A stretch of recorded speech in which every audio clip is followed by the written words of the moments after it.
We're here with Donald Waterman, resident of Sabattus for a good many years. Donald, how old are you and how long have you lived in Sabattus? Okay, I am 90 years old and I've lived in Sabattus since I was born in 1932, so I've been here roughly since then. Okay, And so this technically is Wales now, but I still consider it Sabattus. certainly. I understand. Can you briefly go over how your family happened to come to Sabattus and where they did come from? Yes, Mike. My father was an ambitious man. He originated in Buckfield, and they had a farm up in Buckfield off the Warren Road in Buckfield. And because it was just a small farm, and they had Holstein cows there, and he was more ambitious. He wanted to get out of there and find a bigger place. So he come down here, and this farm we bought down here, or he bought down here, was called the Thompson Farm. And so he bought that farm, and the big thing that they did to get this farm, and it always buffaloed me, was they had to move the cattle from Buckfield down here to this farm. And in those days, they they drove them down. They didn't have the means to, and I don't know what the number that they brought because I wasn't even born then, because that was in the 20s. And so they must have used a dog, and I don't know how many people it took them or how long it took them. They started out from that Buckfield farm, from what I've been told, come across Bear Pond Park, the pond there, down through Turner, and I'm sure they went across the Turner Center Bridge. Anyway, they had to come across the Turner Center Bridge, and eventually got down to Sabattus. And as far as I know, I'm not quite sure if there was grass in that Sabattus Lake at that point, or if it was frozen ice. But eventually they ended up with those animals down here to the Thompson farm, which he bought. And that was in my mind, a monumental task, knowing how cows don't always like to follow you. That was a monumental task to get those animals down from Buckfield down to here. And once you get them down here, I assume they had the old buildings, and I do have a picture of that, which I realize you can't put on there, but I got a picture here. I can show you what it looked like. And so he started his farm down here, and of course that's how he met my wife, my mother. She was from Oak Hill, and somewhere along the line, they met up, and he married her. And then they had my brother. See, I was born in 32. My brother is 3 years older than I am. So, but my father did not live around very long because he got spinal meningitis. And I can remember to this day, I was 7, as I just said, in the old farmhouse down there, and he was laying in there, and we had old Doc Wyman from Sabattus, who was a doctor, come out and check him out. And Jerome Davis's, I believe it's his aunt, was a nurse, and she came too, and they tried to figure out what was wrong with him. The poor man was only sick 3 days. I think it was the second day when the nurse said to Dr. Wyman, "You see how he holds his head?" And he says, "Yes." So they concluded between the two of them, but mainly the nurse in this case, that he had spinal meningitis. So he was sick 3 days, boom, gone. And I can just barely remember the burial situation was done right in the house in those days. And I was sitting in another room, so to speak. So he didn't last very long, obviously. So my mother was saddled with 2 young boys, myself being 7, and him being 10. She was lucky to have a good hired man Frank Hinckley was his name.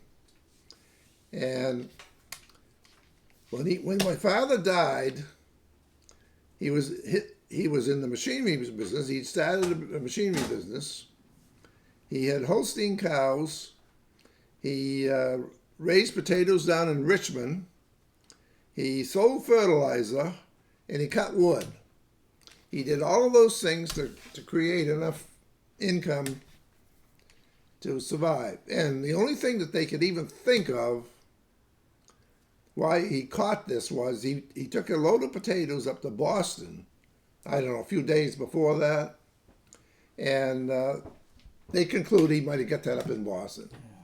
But anyway, so that's quick history of our farm. And then, as I say, my brother was a remarkable woman, and she did everything she could. She shoveled manure right down there with a dung fork. She did everything. So that's a quick history how we got down here and got started. And then they eventually started buying land. This farm right here, where we sit here, is we call it the Keenan Farm. And that was the previous owners way back. And so they bought this part. The rest of the land that we have down here situated, we got, my brother and I did. We bought the rest of it, and my wife. I got to add her because she's been a heck of a helper all these years. So that's a quick synopsis on how we get down here and get started. That's very good. That was extremely interesting, believe me. So during this time, let's say grades, kindergarten to 12th grade, where did you go to school? Okay, well, first of all, Mike, here's how my brother and I had to operate. The hired man who was milking Holstein cows in the barn, I'd get up one morning and go out to help him milk cows. My brother'd stay in bed, and we alternated. And I went to, all the grades through, down in the old Green Street School there, where St. Armand was there. And I went through that school with the old hoppers in the back there, everybody knows. And then I went up to the other school, which is in part of the high school building, where the fire station is. And I skipped the 8th grade, and I stayed 1 year as a freshman right there in Sabattus High School. Then I went to Lewiston for 3 years, because my mother wanted me to go to Lewiston for 3 years. And like I said, all this time we had to never played any sports during that period, and my brother didn't either, because we had to work to survive, basically. And my mother, here's a little side issue. My mother, she taught school and wherever she could as an assistant or whatever to get money to have us survive. And she went to Lisbon and did some work down there in Lisbon. And one of her scholars in class was Stephen King. So that's just a little sideline. Yeah. She had Stephen King down there as a student. So I always tell people about that. That is pretty neat. So anyway, that's the scenario there, Mike. Okay, yeah. So your life when you was really young, and even when you was a teenager, was all around working on the farm, right? All around working, correct. So that's basically what you did. Your life didn't incur sports or anything like that? Didn't play any sports. We had to work on the farm, and that was the deal. Yeah, I mean, we had to survive. Right.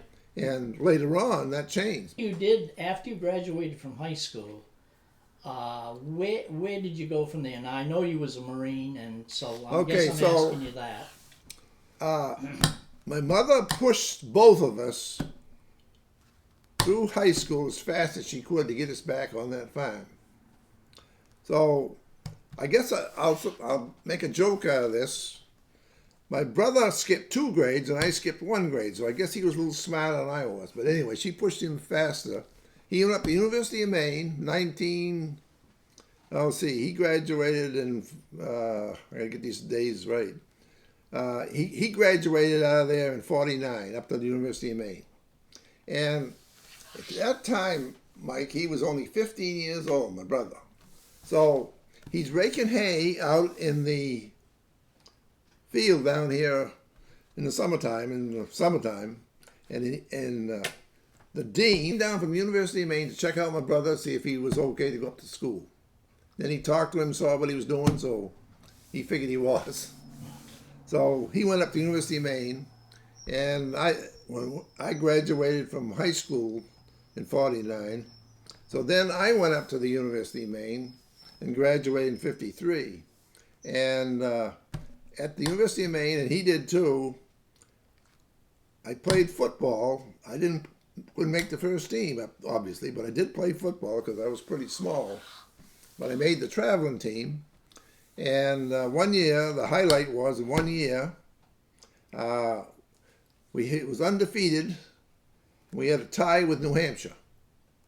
So, but I played on the kickoff team and, played some in the traveling team, whatever. And he did basically the same thing.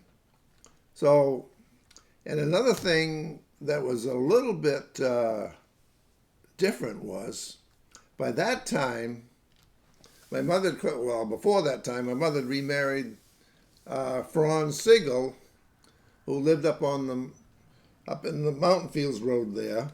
And so she married him, and he was up at the University of Maine as an Army ROTC instructor.